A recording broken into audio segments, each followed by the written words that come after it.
Vuelven las sanciones a Venezuela. Estados Unidos impuso medidas contra el petróleo venezolano. Washington alega que Caracas no permite a la oposición elegir a su candidato para las elecciones presidenciales de julio. Tenemos reporte con las reacciones desde Caracas. Este miércoles se desarrolló el tercer y último debate entre los candidatos presidenciales en Panamá. Un cara a cara al que no asistieron el aspirante oficialista José Gabriel Carrizo y Raúl Mulino, el sustituto del expresidente Ricardo Martinelli. Los panameños irán a las urnas el próximo 5 de mayo, tenemos reporte. Israel e Irán no rebajan las tensiones, al menos desde el discurso.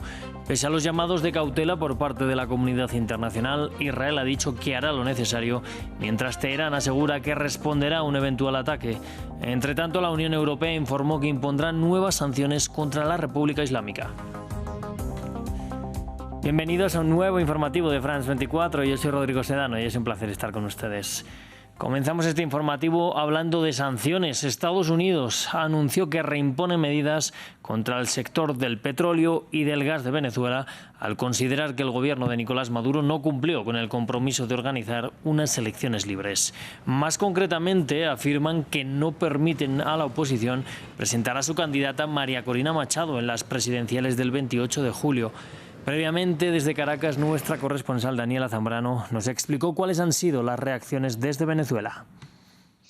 El presidente Nicolás Maduro se ha pronunciado rechazando estas sanciones por parte de Estados Unidos y advirtiendo que Venezuela va a crecer en materia económica en un 8% con o sin sanciones. Esto en sintonía con el discurso que más temprano daba el presidente de PDVSA, Pedro Tellechea, que aseguraba que con sanciones o sin sanciones iba a aumentar la producción petrolera en Venezuela, que Venezuela estaba abierta para todas las transnacionales que quisieran invertir y hacer negocios en el país, y destacaba precisamente esa licencia 44A que hablaba mi colega, en el que se abre esa puerta para que Estados Unidos revise caso particular con cada empresa que quiera comercializar o explotar crudo venezolano. No estaba totalmente cerrada la puerta. Desde el gobierno venezolano se ha rechazado estas sanciones, pero aseguran que Venezuela va a encontrar la forma de seguir comercializando su petróleo. Hay que advertir además que esta licencia que fue revocada, la licencia 44, y esta licencia que ha sido aprobada, 44A,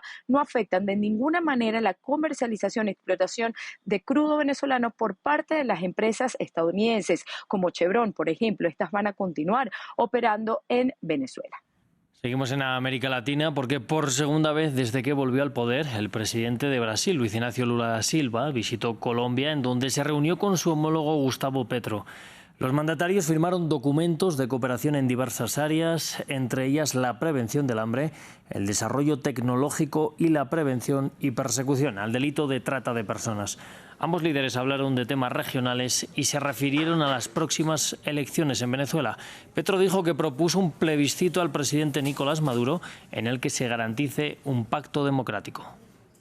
Una propuesta que fue transmitida al presidente Maduro, a la oposición, que está siendo discutida, aún sin un desenlace concreto, pero que tiene que ver con una posibilidad de plebiscito en las elecciones que se avecinan, que garantice un pacto democrático, que garantice para cualquiera que pierda en esas justas electorales certeza y seguridad sobre su vida, sobre sus derechos, sobre las garantías políticas que cualquier ser humano debe tener en su respectivo país.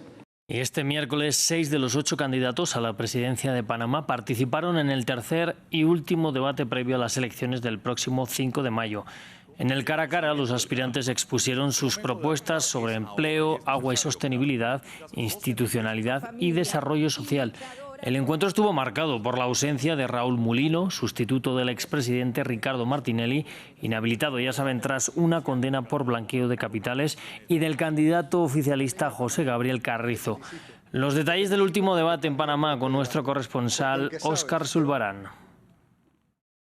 Con la ausencia de 2 de los 8 candidatos presidenciales, entre ellos el favorito José Raúl Mulino y el oficialista José Gabriel Carrizo, se llevó a cabo el tercer y último debate de las elecciones generales de Panamá que se realizarán el próximo 5 de mayo. Participaron 6 candidatos, abordaron los principales temas que preocupan a los panameños, entre ellos el tema del desempleo, también lo que tiene que ver con el suministro de agua en gran parte del país, la institucionalidad en donde se busca también o trataron de hablar acerca de la posibilidad de atacar el tema de la corrupción a través de una constituyente o a través de las mejoras, la profesionalización de los funcionarios públicos y finalmente el tema del desarrollo social donde se mantiene, según los propios candidatos, una deuda con el tema educativo.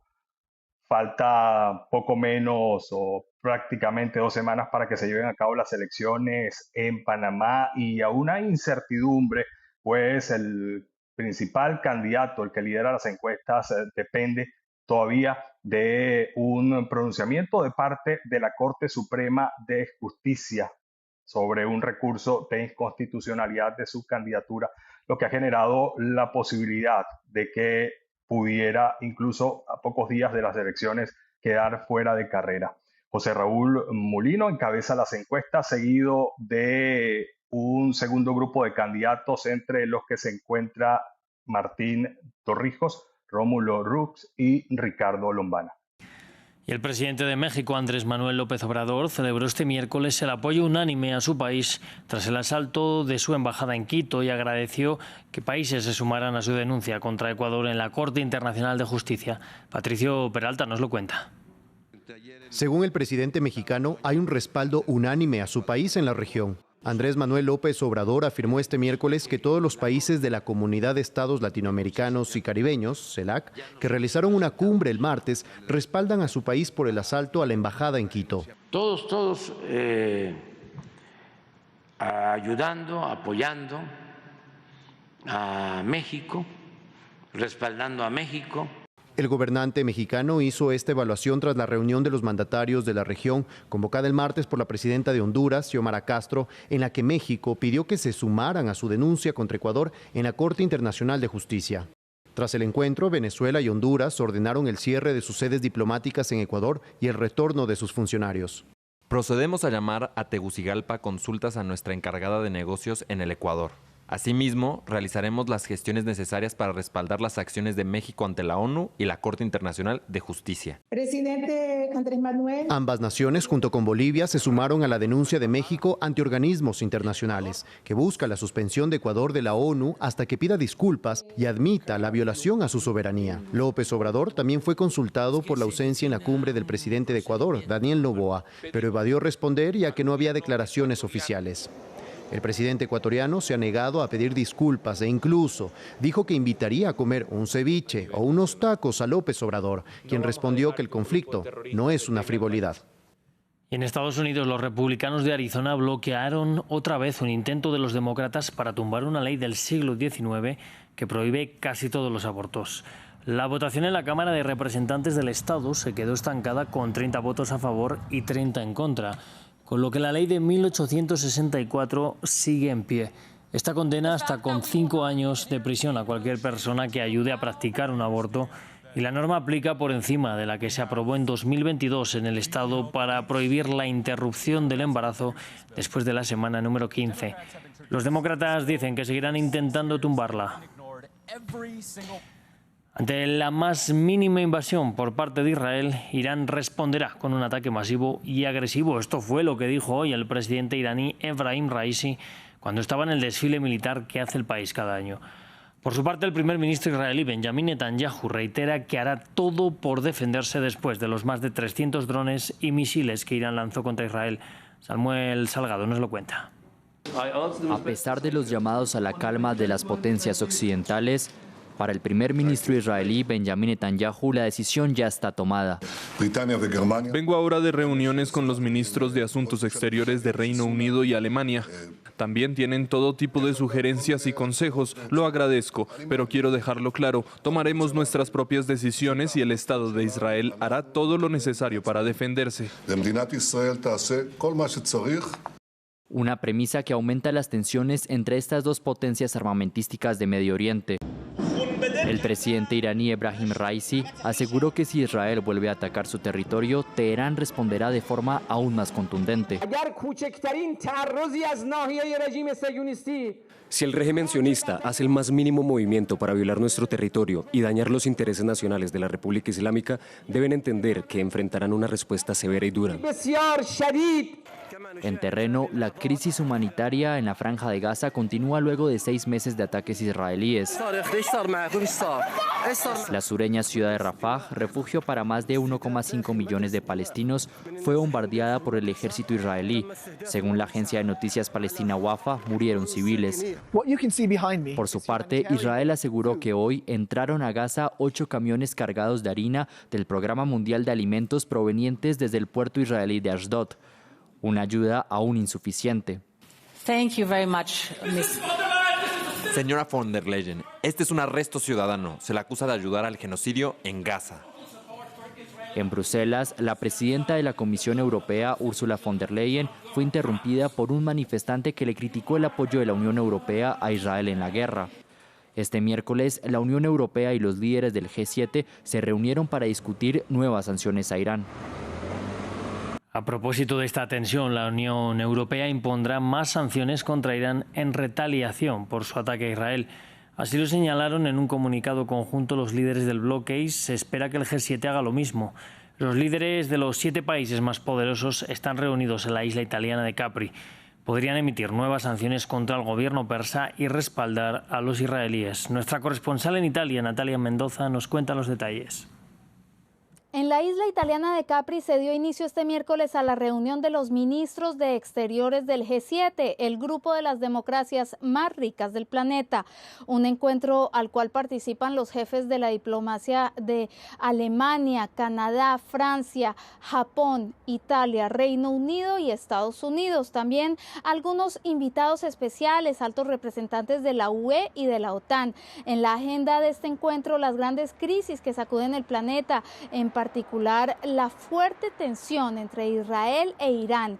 En declaraciones a la prensa, el canciller italiano Antonio Tajani confirmó que se discutirá sobre cómo reducir las tensiones en Medio Oriente y que entre los temas en discusión está la hipótesis de aplicar nuevas sanciones a Irán, sanciones hacia la industria iraniana de producción de misiles y drones militares. También se discutirá de la situación humanitaria en Gaza y la guerra en Ucrania. De hecho, el jefe de la diplomacia de este país ha sido invitado y declaró que espera que este G7 ayude a frenar la invasión rusa en Ucrania, que definió como una masacre. El encuentro durará hasta el próximo viernes, cuando será publicado un documento con las conclusiones finales de esta cumbre. Y faltan 100 días para que comiencen los Juegos Olímpicos. La cuenta regresiva llegará hasta el próximo 26 de julio, cuando es la inauguración de las justas en las orillas del río Sena, en París. Es la primera vez en la historia en que una ceremonia así se realiza a cielo abierto. Pero a medida que la fecha se acerca, el evento sigue dividiendo la opinión de los parisinos. Se lo contamos aquí. Al pie de la Torre Eiffel, el contador muestra ahora 100 días antes del comienzo de los Juegos Olímpicos de 2024. Un día en el que se dará la ceremonia de apertura, muy esperada pero controvertida. Es la primera vez en la historia de los Juegos que se organiza en un río. Aunque en los últimos días surgieron dudas sobre la organización en el Sena, las autoridades francesas siguen esperanzadas. Queremos mostrar de lo que nuestro país es capaz. En este proyecto, como en todos los proyectos, tenemos varias alternativas, opciones, planes de contingencia que nos permitirán lanzar los juegos, sea cual sea el contexto, ya sea francés o internacional. Pero las dudas sobre la ceremonia no son las únicas que planean sobre los Juegos Olímpicos. Una buena parte de los parisinos está descontenta con la organización del evento. Cuando ves el desorden a diario en la vida parisina, piensas en toda la gente que estará aquí para los Juegos Olímpicos. Será un infierno. Otros, en cambio, son optimistas. Deseamos que llegue porque es una oportunidad para nosotros de ver los Juegos Olímpicos en Francia. Así que estamos contentos y no podemos esperar. Sabemos que el mundo entero nos está mirando, así que haremos nuestro mejor esfuerzo para dar la bienvenida al mundo entero a Francia. En los últimos días se han anunciado otros cambios. El número de participantes en la ceremonia de apertura se ha reducido a la mitad. mientras que se prevén fuertes medidas de seguridad, otro tema que preocupa a los parisinos. Se establecerá un amplio perímetro alrededor del Sena, 8 días antes del inicio de la ceremonia. Además, se movilizarán 30.000 fuerzas del orden cada día durante toda la duración de los Juegos. Así cerramos el informativo. Sigan con más aquí en France 24.